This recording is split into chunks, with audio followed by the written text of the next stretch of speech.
Ang bida ng ating kwento ngayon ay ang pamilyang Rojas.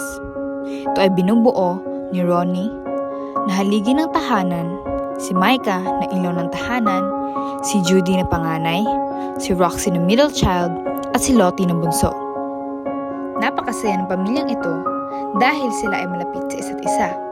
Linggo-linggo sila nagsisimba at ang babonding sa labas upang mas tumatag pa ang kanilang pagsasama. Ngunit isang araw, nagbago ang lahat nang may madiskubre si Judy.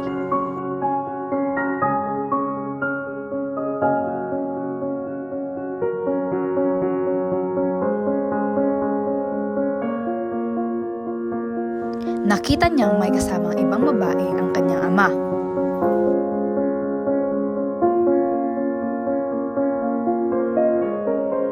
Sa nadiskubre ni Judy ay hindi na niya kayang makapag-concentrate sa eskwela. Napapaisip siya kung bakit iyon nagawa ng kanyang ama.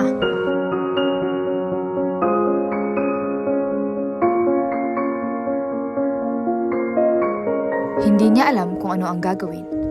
Kung ipapaalam ba niya ito sa kanyang ina o ililihim na lamang.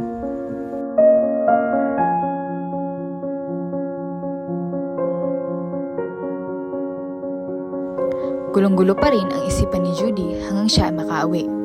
Doon ay nakita niya ang kanyang pamilyang masayang nagsasalo.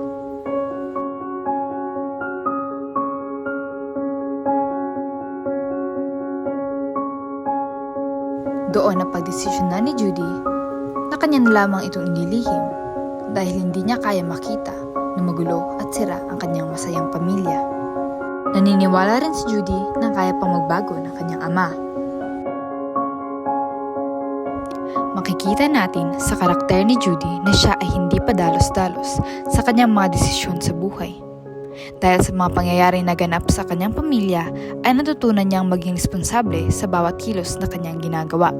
Kaya ng pagdimbang kung alin ba ang mas mainam na gagawin sa sitwasyong kanyang kinakaharap. Nakita rin natin na mas tinitinan niya ang kabutihan ng iba imbes na sila ay kamunghian sa mga maling desisyon nila sa buhay. Ngunit isang araw, nangyari na ang kanyang kinakatakutan.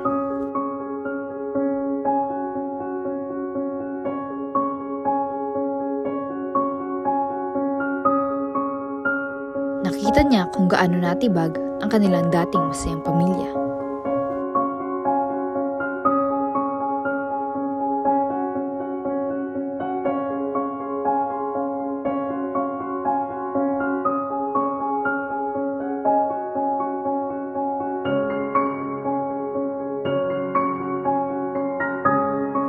Unti-unting nasira ang relasyon ng bawat isa. Si Roxy ay natutunang magrebelde at maglayas, habang si Lottie naman ay natutunang maging responsable sa kanyang mga gawain at hindi umasa sa mga nakakatanda sa kanya.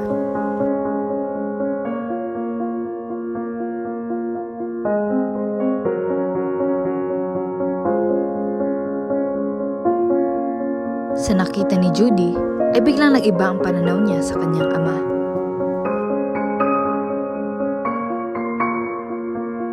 Si Ronnie naman ay napansin ng pagbabago sa kanyang pamilya.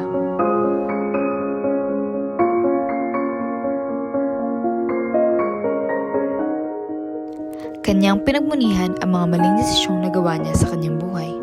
At doon ay napagtantuhan niyang baguhin ang sarili at maging responsable sa kanyang mga nagawa.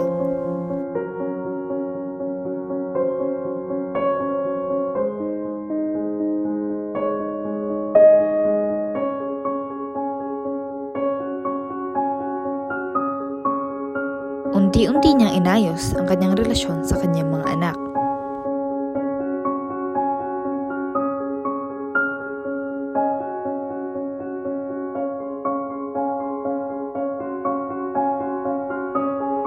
Kanya ring ginampanan ang kanyang responsibilidad bilang isang ama. Pinaranas niya kay Lottie ang mga bagay na dapat ay kanyang nararanasan bilang isang bata. At ito ay ang pagkakaroon ng presensya at gabay ng isang magulang. Nakita rin niya ang kalunos-lunos sa sitwasyon ni Roxy. Awang-awa siya sa naging sitwasyon ng anak, kaya ito ay kanyang sinubukang tulungan. Labis ang kanyang pagsisisi sa kinahantungan nito, kaya mas lalo siya naging posigido na itama ang kanyang mga pagkakamali.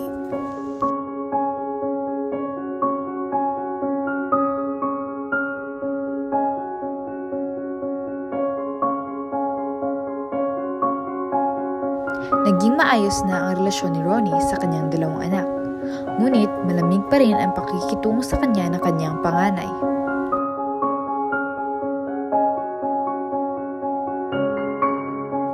Pero ang hindi niya alam ay unti-unti na pala itong binubuksan ng puso para sa ama.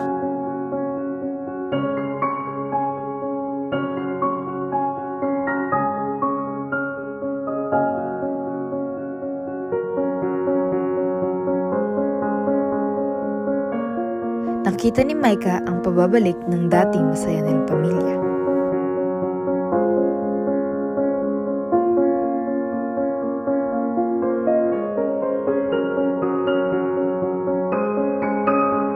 Ang pagbabalik loob ng kanyang asawa at ang pagiging masiglahin ng kanyang mga anak. Sa kwento namin ito ay makikita ang iba't ibang karakter na binibigyang diin ng bawat kasapi ng pamilya. Mayroon itong mga karakter na napapakita ng pagiging responsable, pagkiramay, pagtitiwala, tiyaga, pagtitimpi at lakas ng loob. Ang mga moral na karakter ng isang tao ay hindi lamang natin mababase sa mga wastong desisyon na sinasagawa nito sa kanyang buhay. Dahil kasali rin dito ang mga kamalian na nagawa nito. Ito ay tumutukoy sa mga gawain o desisyon natin kung saan ay dapat tayong maging responsable. Dahil ang pag-unlad ng ating sarili ay nagsisimula sa pag-unlad ng ating moral na karakter.